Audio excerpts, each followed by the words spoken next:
Hello, everyone, and welcome back. I hope you have topped up your coffee or your tea, or I guess any beverage, depending on the time zone. We have folks joining from all over. It's now my pleasure to introduce our next speaker, Betsy Levy Paluck. She is somebody whose work I've followed for quite some time. I've had a chance to interview her about the craft of behavioral science, and she's someone who I think models, like Felipe and Andres, this really expansive view of what behavioral science can do and what behavioral science can be, combining field research and really ambitious studies from developing movies to understanding radio documentaries, just really incredible.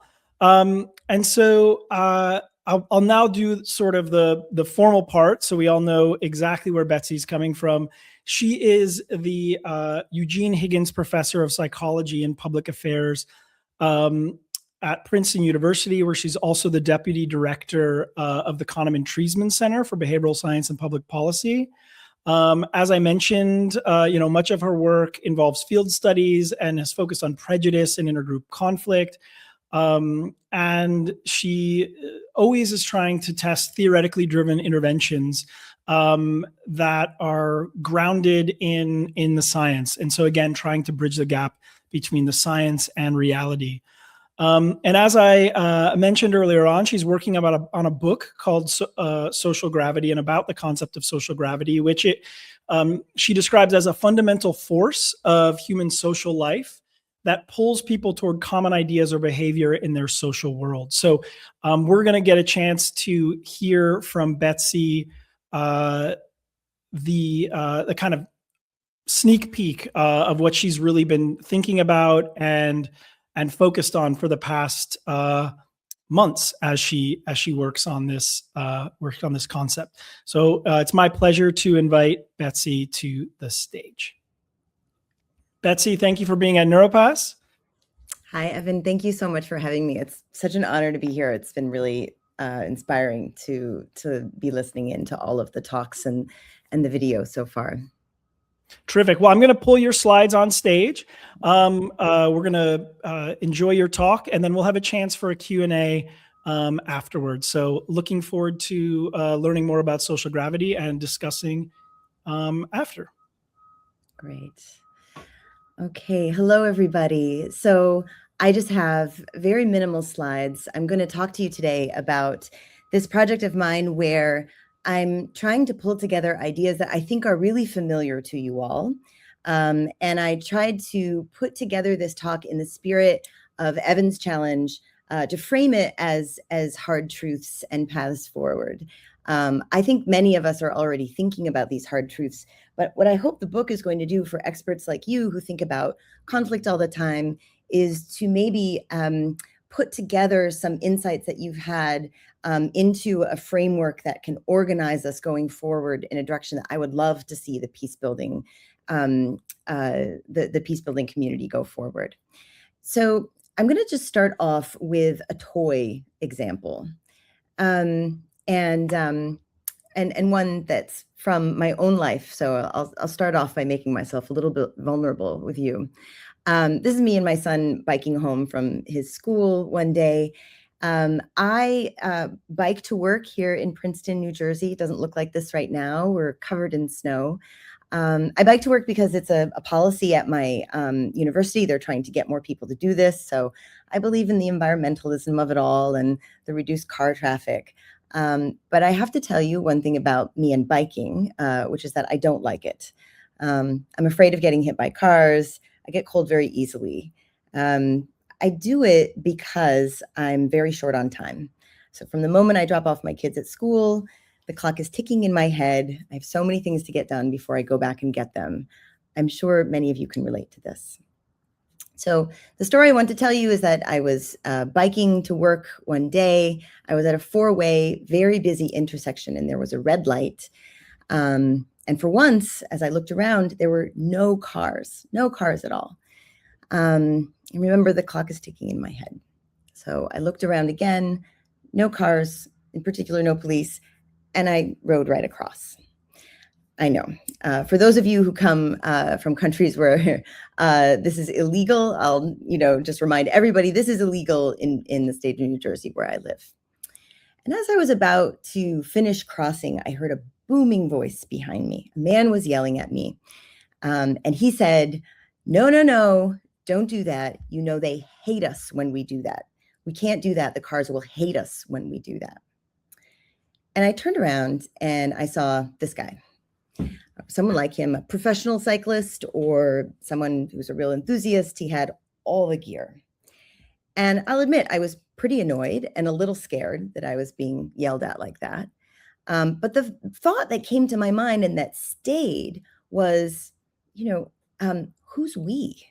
You and I, we are not a we. I'm a lady and a scholar just trying to recapture 30 minutes of work every day as I get to work a little faster.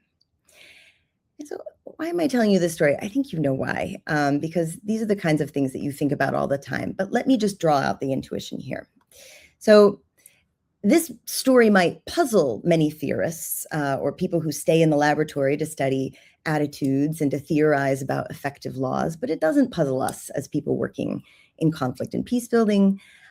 We have this intuition that, even if you value following the law, and here, since many of you don't know me, I want to tell you, I personally really value following the law and the rule of law. We know, though, that personal values and attitudes and beliefs, they don't always drive our behavior.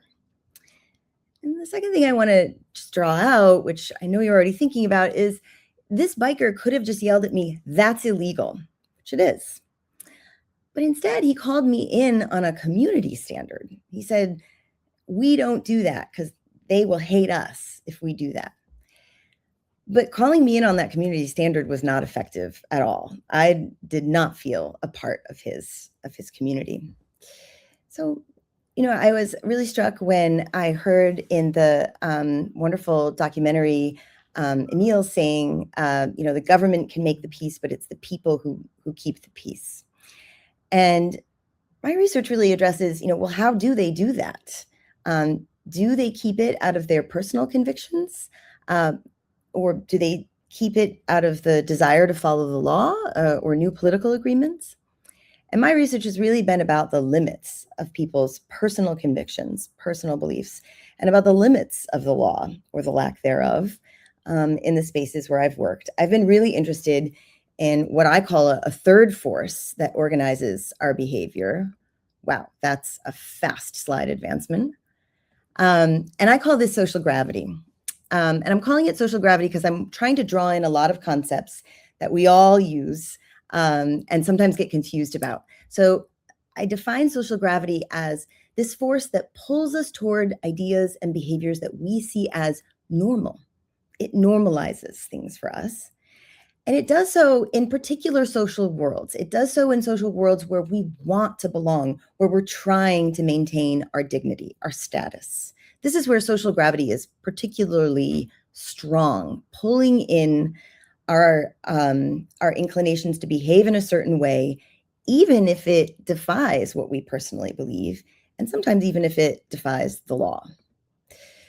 So in essence, social gravity normalizes.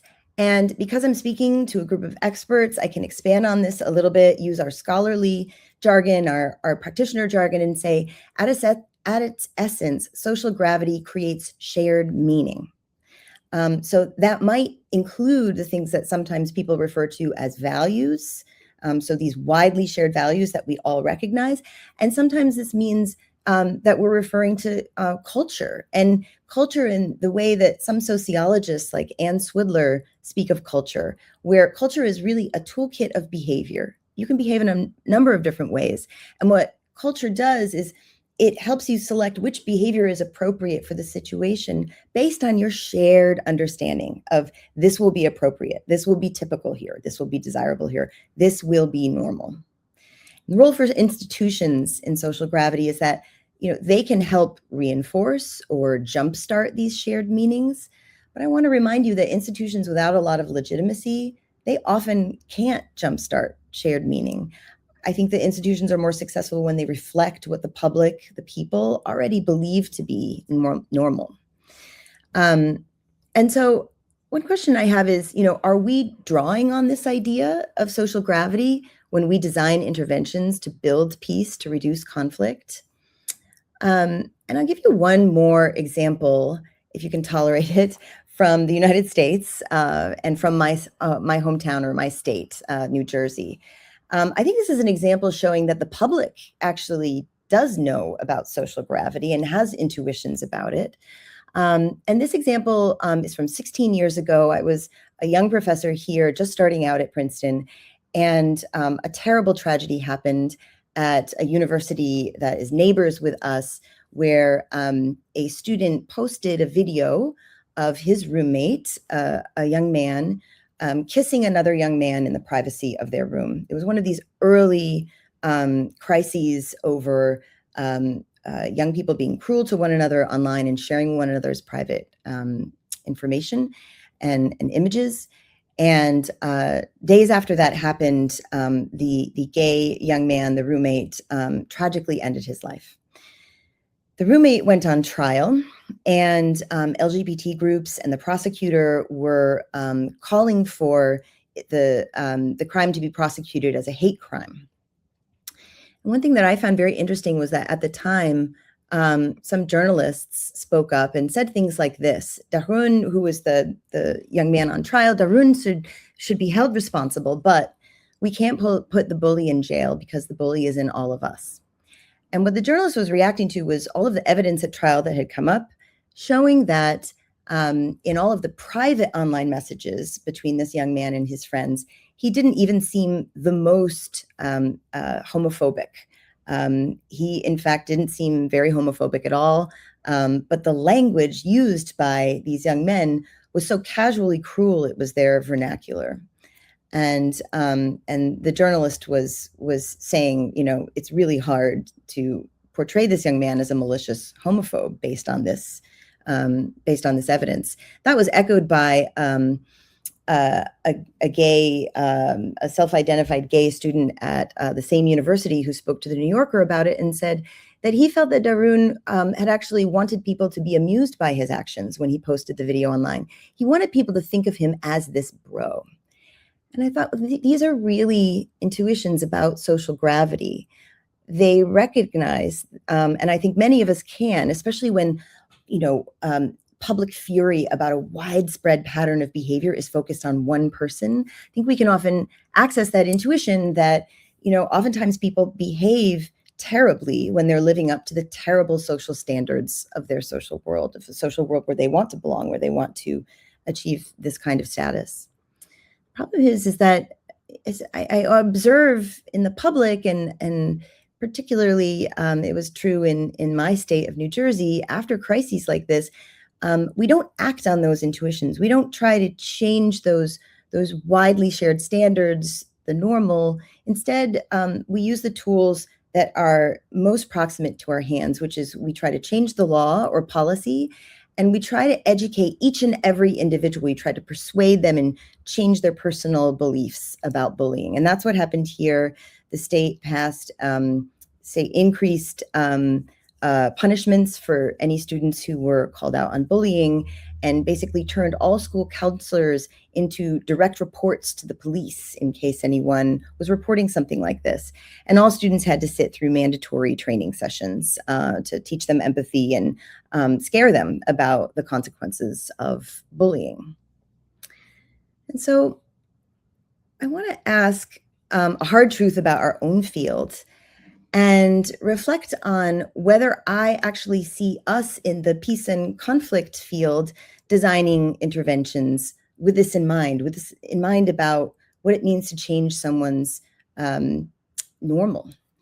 And the truth is, I don't think I see a lot of that. And I say this as a scholar who's reviewing the literature all the time, also as one of the academic leads of the Peace and Recovery program out of Innovations for Poverty Action. You're going to get to hear from Nessa Kenny about this later. So I'm often reviewing funding for grants for many really creative and wonderful peace building initiatives. And when I see people talk about things like norms in those proposals, I usually see people operationalizing, realizing the idea of a norm, of a shared standard, as a personal value, as something that we just personally believe and that we need to persuade through experience or training people to change that personal value. So norms in that idea, it comes from changing a lot of people and then hoping that that trickles up and becomes a widely shared standard.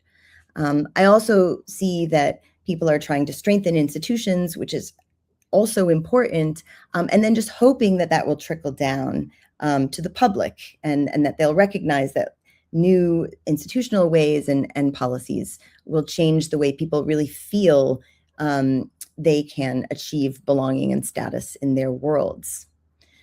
So how would we change people's sense of the normal? What would those kinds of interventions look like? That's what a lot of my research has been about, and what this book is about.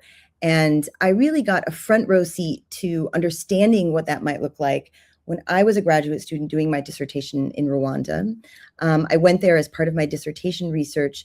I was interested in studying an entertainment education radio program, which so many of you know about and work on. And I went there after, as a student, studying all about the genocide and the importance of media during the genocide.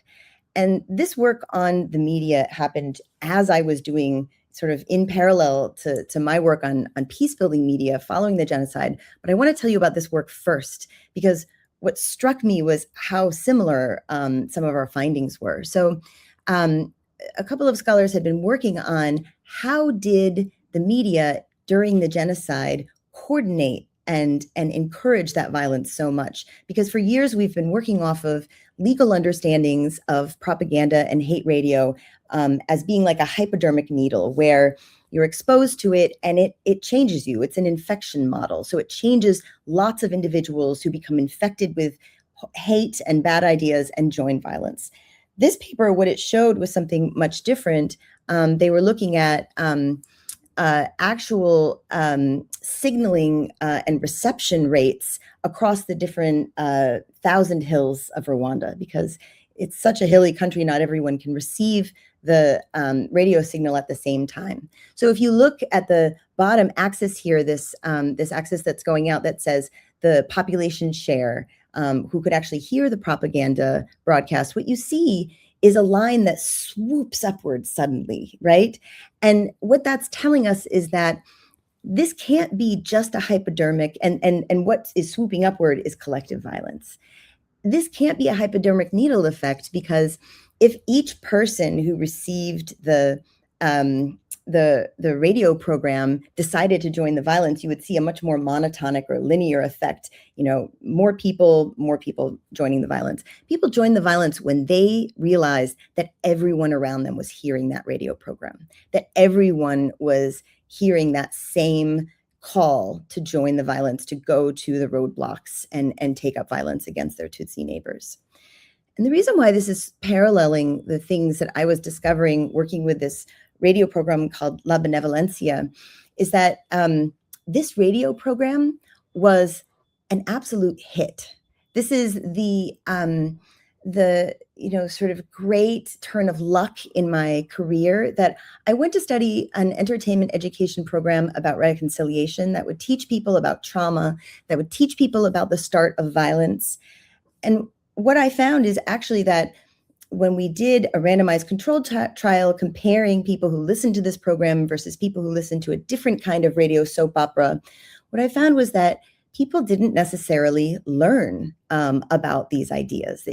The program didn't convince them personally. They had just lived through the genocide. They would often tell us that they rejected some of the ideas of this radio program about how violence starts little by little. They said when the violence came, it came like rain. So they weren't learning. What was happening? What was happening was that people loved this program. It was extremely popular. And as you do in Rwanda, sitting around the radio in a group, they were watching each other listen and respond so positively. And so when we measured their personal attitudes, they said, not sure I completely agree with everything, But I think that everyone else really agrees with this. This is a picture from a performance that that the radio NGO La Benevolencia put on one morning unannounced in a really rural area of Rwanda.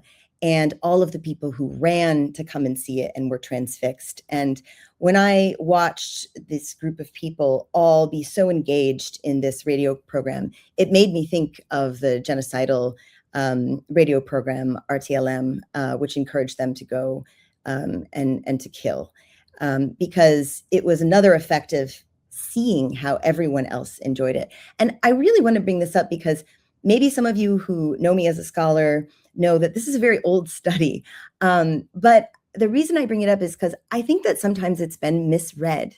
I think that a lot of people have used this study to say, well, this is why we need to make more radio programs to go and educate people about violence and about peace. Whereas my interpretation of this radio program is we should really find a lot more programs that, use the dark arts of just entertainment that get so many eyeballs, that create a cultural conversation that is so much harder than being teachers in a nice context, in a slightly entertaining context. But I think that we should be after these kinds of cultural events that get a lot of people to look at the same time. And it's less about the vertical influence of the radio teaching or the law telling. And it's more about the horizontal influence of looking around and saying, wow, a lot of people like this. I think that this is the new normal. I've gone on to do other work where I ask questions like, who are the people in our societies, in our local communities, in our workplaces, our neighborhoods, whose behavior might tell us the most about what's normal? Clearly, we know from psychology that we don't look around a room and to try to figure out what's normal here, what's desirable. We don't take an unweighted average of everyone's behavior. Certainly, we all have the intuition that some people are going to get the most attention. But again, I think this is one of the places where sometimes our intuitions are a little off, that we think that the most powerful people or the most popular people are the ones whose behavior is weighted the most as we try to figure out what's the desirable thing to do, what's the normal thing to do here. There's a slight twist on that. And so in our research, we've identified people who I'm calling attention magnets. Sometimes these people are really liked and popular. Sometimes they're not widely liked.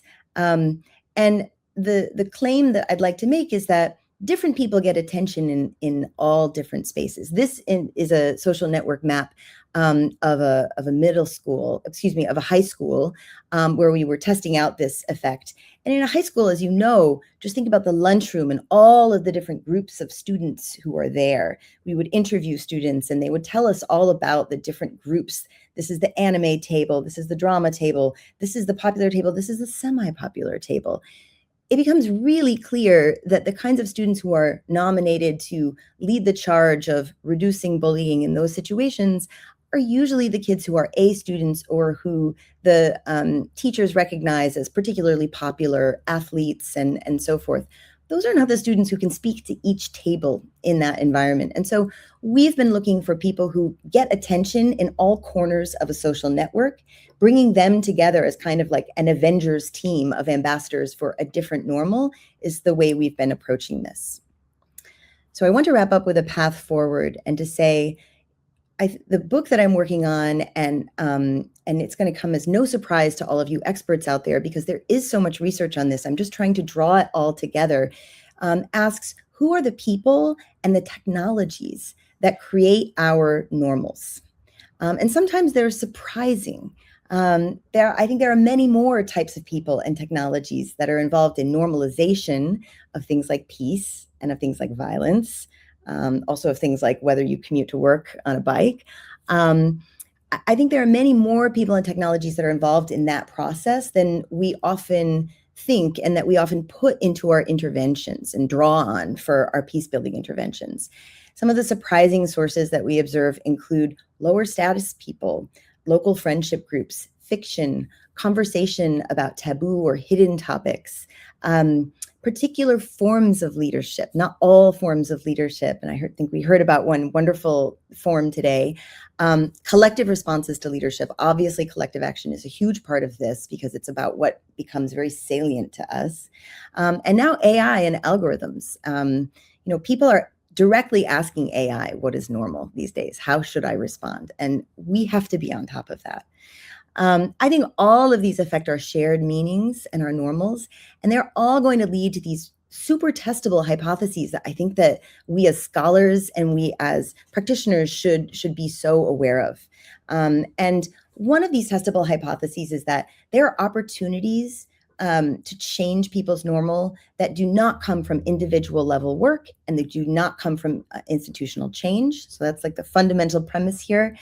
Also, though, and this one is a little bit more out there, and I hope I'm setting up James Robinson, Professor James Robinson, well for this. I'm hoping he's going to talk about this, that generational change is possible.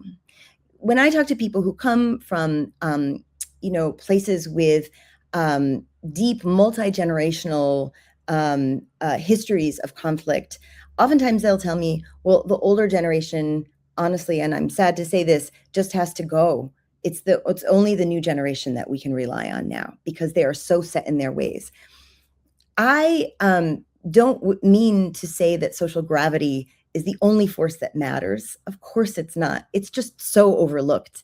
And I think that the thing that is so overlooked about that is that I believe that it has this potential for rapid change. And one thing that I have been just electrified to learn is that James Robinson has also been writing about this from the economic and institutional perspective, the importance of political culture, the importance of movements to change things that we take as static, as given. Well, this is just their culture. And, because of Confucianism, there was no other way that this institution could have turned out. And in fact, what he's been reviewing as well is that's actually not the case at all. And some of it really has to do with collective movements to change what is perceived as the typical, the desirable way of Confucianism. This is some work where he was using China as an example. So I do hope that I'm setting him up. I'm very excited to hear his talk later on, and I'm very excited if we have time for your questions now. And thank you for listening. Thank you, Betsy. Really appreciate that talk. I'm glad we have time for a couple questions. So the first one on my mind is my brother's a reporter of local news, local and state politics, he's based in Minneapolis, St. Paul. And clearly there's this sort of collective action and collective response to ICE that's been sent in there.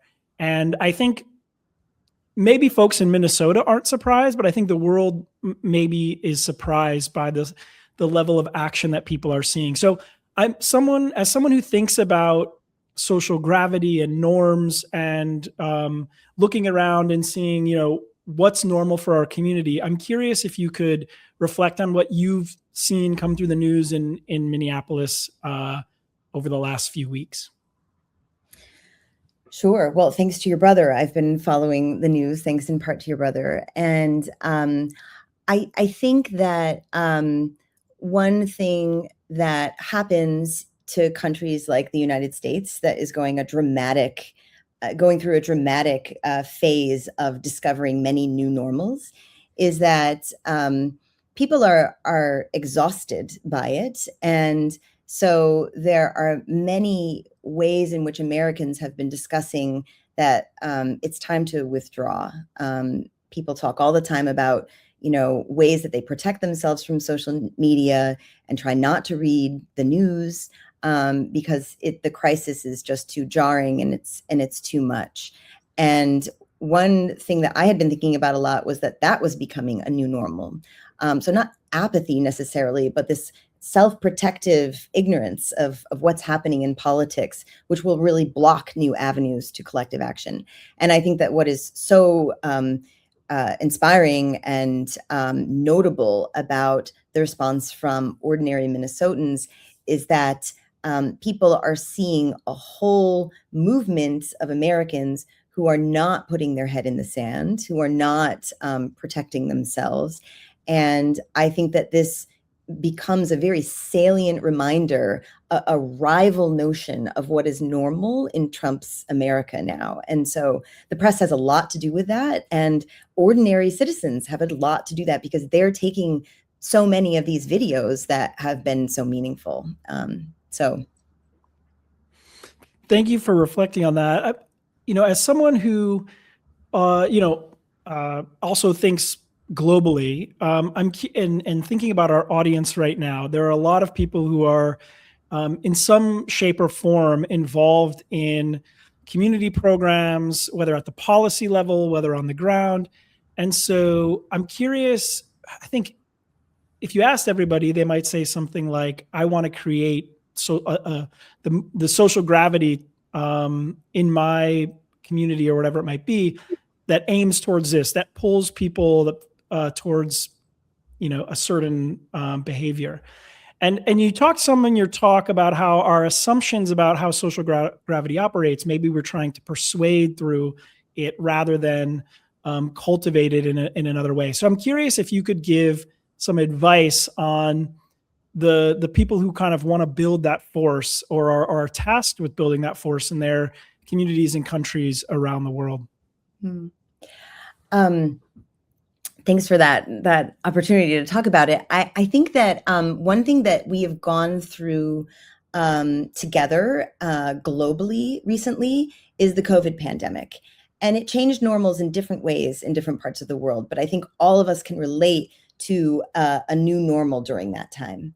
And I would encourage everyone to think about how they figured out what the new normal was. What was the process? And try to be reflective on what kinds of things were really salient to you, what kinds of people really influenced you to wear a mask or not wear a mask, get a vaccine or not get a vaccine.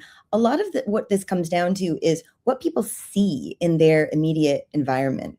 And I would encourage that to be maybe like an intuition jumpstart for how to think about changing the normal. So how can you make your mission very salient to people? How could they see it in their environment and actually see some behavioral evidence of change? So, during the pandemic, you might have started to see some people masking and thought that's strange, but maybe you saw maybe you remember the point where you saw someone who you trust or who you watch very often and believe in. And when they put on a mask, you thought, all right, maybe I should start doing this.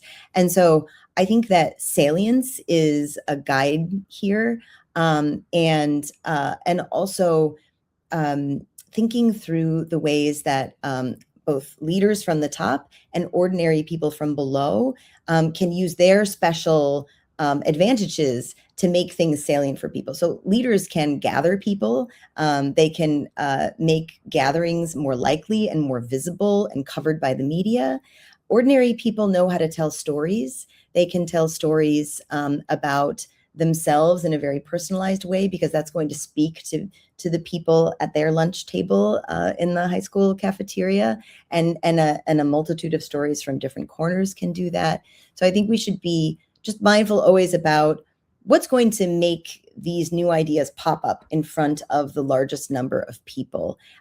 Think about this like propagandists. Terrific. Thank you, Betsy. I think we could go on, like with all of our speakers, we could go on for some time. Thank you very much. For folks who want to learn more, check out, Betsy's website where her research is. And also, you can keep your eyes out for the book, which Betsy is hard at work on. We look forward to hearing all your thinking as it comes out. Thank you so much, Betsy, for being here today and teaching us about social gravity. It's an honor to be here. Thank you.